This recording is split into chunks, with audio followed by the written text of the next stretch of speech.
Out of 16 criteria, you got 13 wrong. 13 wrong. Not a very perceptive bunch, are you? Well, question. What? You want to know the answer, huh? Okay, question. For you and I to get on really well, does it really matter what the answers are? In reality, does it matter what the answers are? It doesn't, because you did exactly to me just then what you did to the other 5 fellas before. You brought out a rubber stamp and you stamped me and stereotyped me based on what you think you see. Now, I've got to let you in on a secret. I know you think that way, because I am dressed tonight in a classic number 5 package that allows you to think that way. In fact, when I put this number 5 package on, I knew, walking in front of you today, that you would think I was an extroverted fellow from the city with a large introverted, short introverted fat wife, BMW playing golf. I mean, golf ruins a nice walk as far as I'm concerned. So I know you think that, because I dressed myself and packaged to create that illusion. Let me tell you how I'm packaged. I'm packaged tonight in number 5 high credibility clothing. 5 credibility points is the most you can get, all the way down to 1. You have no credibility in the first 4 minutes. Number 5 for a man or a woman is dark blue or dark grey pinstripe. I have a number 5 shirt, which is white cotton, and IBM led the study showing that a white shirt in business for a man or a woman is 40% more believable than a colour. I have a striped military tie, number 5, gives me impact. I have lace-up shoes, black leather. Now, women prefer lace-up shoes on men, shows a sign of intelligence. You can do your shoes up. I also have a number 5 watch, which is plain gold face, ordinary gold band or leather band. It doesn't do very much, not very useful at all. It doesn't go 300 metres underwater or check the metre, as my social watch does, but it suits the number 5 impact. I also have socks all the way to the knee, number 5 socks. Ain't yourself? Number 5 haircut part of the left, clean-shaven face, because I'm aware of the villain impact. Here you have a walking number 5 package that lets you think I'm a 40 to 45-year-old BMW driving, short introverted, married with 3 children, etc. Now, number 5 suits have high credibility and authority in the first 4 minutes. Here are some of the best uses for this type of outfit. It's ideal for reading political statements where you need to have an impact. Looks like we've gone to the same sale, doesn't it? Now, here is Mr. Howard with the number 1 eyebrows, listening in a number 3 suit. The number 5s are ideal for going anywhere in the media where you need to establish impact very quickly. Reading the news, of course, you need to be believable. Weathermen don't wear number 5 because we don't believe them anyway. Address to the nation, it's perfect. It's also the perfect uniform for meeting overseas visitors. And if you look at these 2 leaders, whenever they met on 5 occasions, each time you will see they are wearing number 5 so that they can't be outdressed by each other. These fellas coming back from the Myers 50% off clearance sale. Now, here are the Hawks in their number 4s. The stripes are gone, dark blue, dark grey, no pinstripes, still very authoritative. The VHP boys in their number 5s. Here's number 3, a light grey. And when you wear a vest or a pocket handkerchief, you have a Playboy image in a number 5. Here is a number 3 with a number 5 tie. Got dressed in the dark, I'd say that day. Number 5s also work very well for women. The only thing missing here is some type of a necktie. Now, here's a man in a number 3 meeting another man in a number 5, and he's outdressed. Now, of course, you can see who's got the most presence, the man in the darker suit, Mr. Nakazomi. And Mr. Hawke's totally out of his depth in terms of colour codings here with his clothing. Here's a rare shot of Ronald Reagan in a number 1, light brown and tan. Notice he just haven't got the impact. This is a big mistake. Now, I want you to... There's no presence. Contrast that to when the same man wears number 5. Look at that. He looks like he's in charge of the whole show. In a number 1, with all the colours of light brown that don't tone, there's just no presence. Here he's got tremendous presence. This guy's still got his pyjamas on from the morning before. Now, never ever go to any interview where you need credibility as a man or woman wearing these colours. Now, these colours, if you go in, your perception by other people, the way you come across in business will be something like this.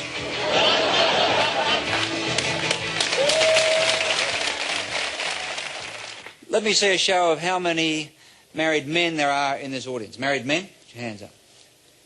A couple of slow responses up the back there. Okay. 68. How many married women? Married women, hands? 36. All right. Now, can I see the hands of the single women? Single women? Just checking the action for a couple of the guys. How many of you at some point in your life have been or will go to an interview? Most of us. How many of you go to an interview as part of what you do for a living? Put your hand up. Now, there are some little techniques for making yourself more effective in an interview. There's some rights and some wrongs, and some strategies that will give you more presence, more credibility, and help you get what you want out of the interview. Now, you're going to meet two men going for the same interview. Now, this could be a job interview. It could be to see a bank manager to get a loan. It could be an interview to sell something or to persuade someone to go along with you. Nevertheless, it's an interview. Let's have a look at the first man going for the interview. Rule number one is get there early. Getting there early lets you park your car somewhere out of the rain. Also gives you a chance to get rid of any umbrellas or raincoats you've got. You don't have to rush.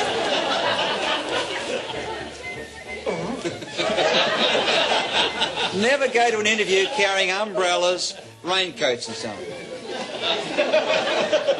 This is my twin brother Irving.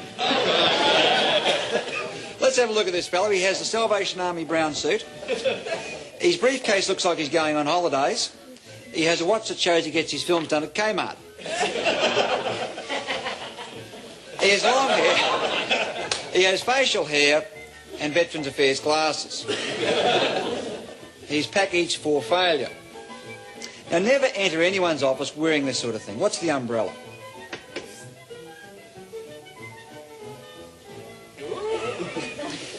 Now, the problem is he has no handshaking technique, so she's not sure whether he means to shake hands or not. How many of you have been through this?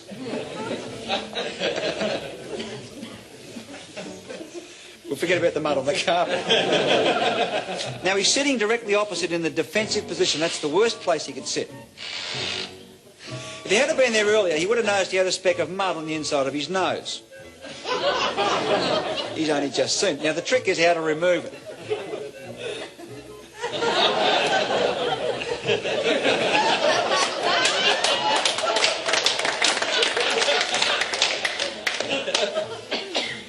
Now, never ever go to an interview unless your clothing is neat, in good repair. Otherwise, they're likely to think you're the town drunk.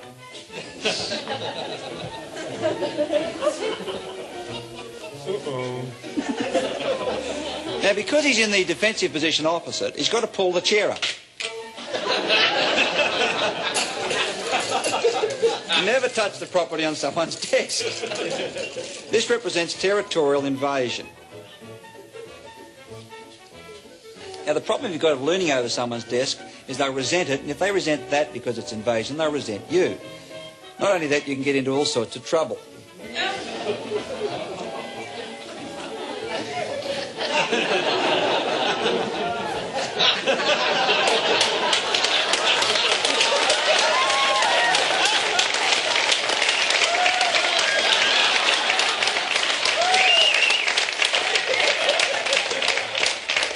Don't ever touch the interviewer. As you probably suspect that this guy didn't get the job. He's also got his tie caught in his briefcase, you might have noticed. This is a clear example of no strategy, no technique, no preparation.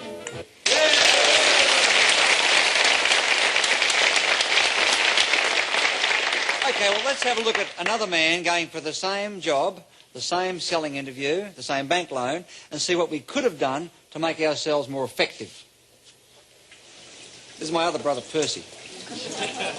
Because he's there early, he can get rid of that raincoat. He's ahead of time with his number 5 watch. He can get rid of all that and walk into the interview with his hands free. First rule, get rid of anything in your hands apart from what you need. Let's have a look at this fella. He has the number 5 glasses, clean-shaven face, number 5 hair, number 5 suit by Anthony Squires. He has a left-handed military-striped tie, briefcase in his left hand so he can shake hands with his right hand, doesn't have to fumble, and he has, of course, his standard lace-up shoes. When you enter an office, never hesitate. Either walk straight in at the same speed or stop. He goes straight in. See what he does with the handshake? Telescope the handshake so when you get there, there's no fumbling. They know exactly what's got to happen. Good technique. Now she's invited him to sit in the competitive defensive position. He gets rid of things in his hand next. Next, you mirror and copy the body language of the interviewer. Whatever they do, copy it.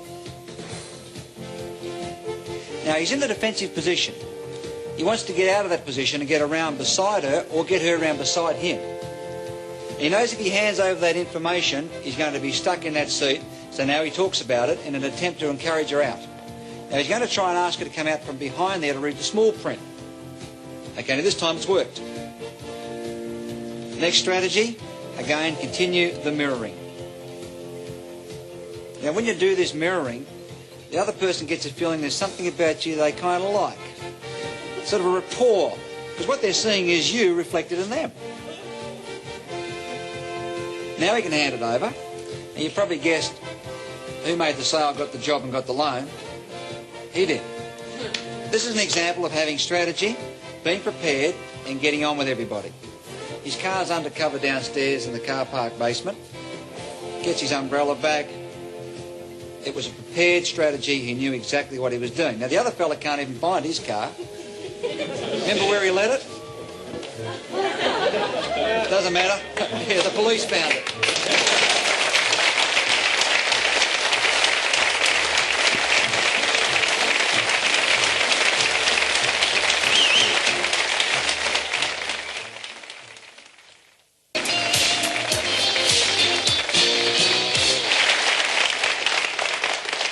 Television advertising is designed to sell us, to convince us to go and buy products. And for a TV ad to be memorable, it's got to have a couple of elements in it. Now, one of the most popular elements in recent years is the introduction of annoying and irritating personalities. Because they annoy us so much, we love to hate them. You all remember Madge with her hand in the dishwashing liquid? Here's a collection of some of the ads that you really have loved to hate in the last decade. Like that? Well, this fella here has been getting under people's skin for some time.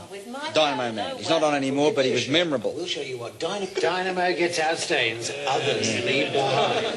Now, of course, Mrs. Marsh has been dipping chalk into ink now for a long, long time. This liquid gets into chalk to make teeth really tough. Again, she irritates us, but we remember her and we buy. Colgate Fluoride. This next fella, you either love him or hate him. There's no two ways about it. Right treatment.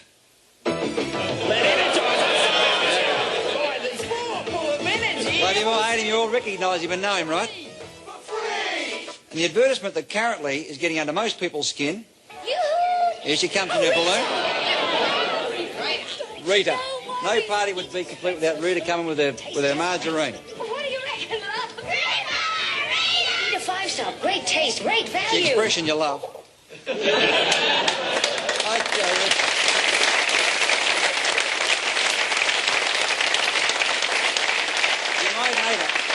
You might hate the ad, but the Eater margarine has been one of the big success stories in marketing through the memorability of that ad. Now, other advertisements use catchy jingles or other visual techniques to get us to remember them. Here's some of the ones you love to love.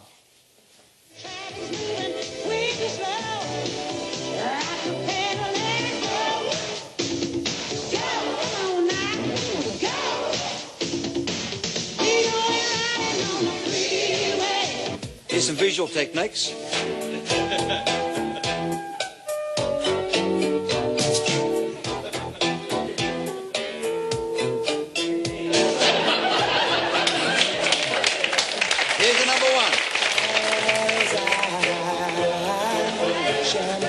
Got a few subtleties in it. The #1 selling ad right now. I love the feeling. Now, when man meets woman, their bodies go through certain physical changes if they are attracted to each other, and these physical changes are used to sell products.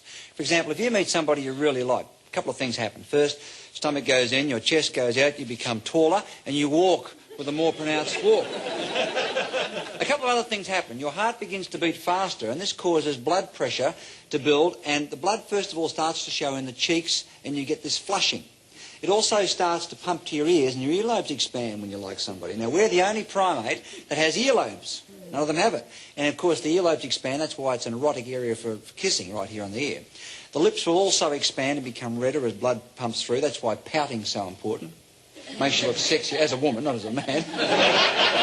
And also, the pupils of your eye will dilate. It'll get bigger when you see somebody that you really like. Now, let me show you how this works. We're going to build a face and show you how cosmetics market a woman's face.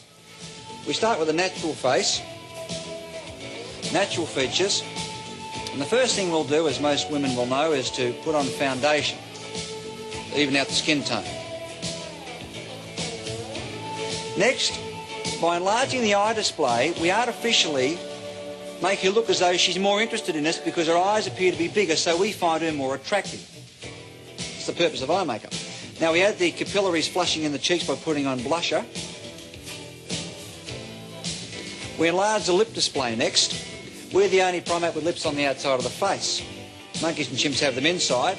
And the technique of lipstick is to show that she is excited because the blood's pulsing. Now, at the end of last century, ladies of the night wore this on their cheeks, so now she's a sex symbol. We enlarge the earlobe display by putting dangling earrings, hang the hair in the face, and here is our final package ready for marketing. Now, what we've done is taken very basic and natural features, such as this, and just by adding a body language signal like this, we change the whole impact of what you see. Interesting package, isn't it?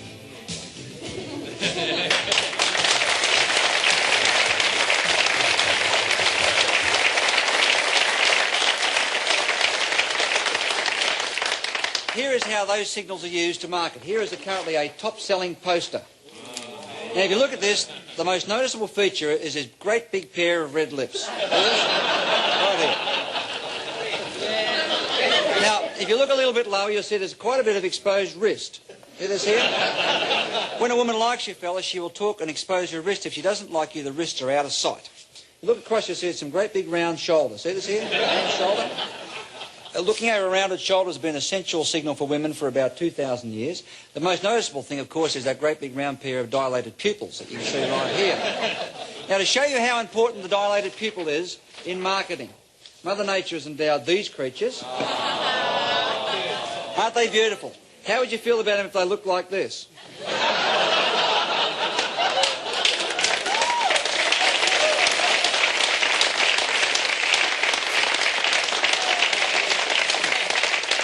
All right, here is a collection. Here's a collection of ads where body language signals have been used. See what you can find. Real potato taste of smooth crinkle cut potato. Yeah, we love this little fella, don't we? Yeah, there are the pupils. Here's the full face display. Choose them because I'm here. Chocolatey caramel. Ooh. Fantiles is fantastic. Now this next one is very, very clever. Watch for the constricting pupil. Now just in case you missed it, here it is again in slow motion. When we don't like something, our pupils constrict, they get smaller. See that? That's why you say someone's got beady little eyes. Very clever, isn't it? Now here are the lip and eye displays and a whole group of them.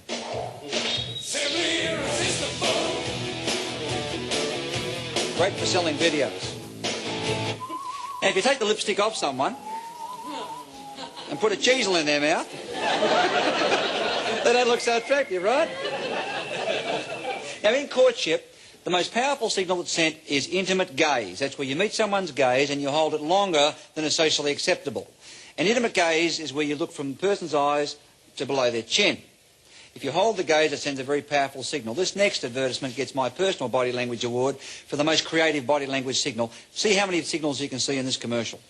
Somewhere where she been, but luckily they're fairly rare.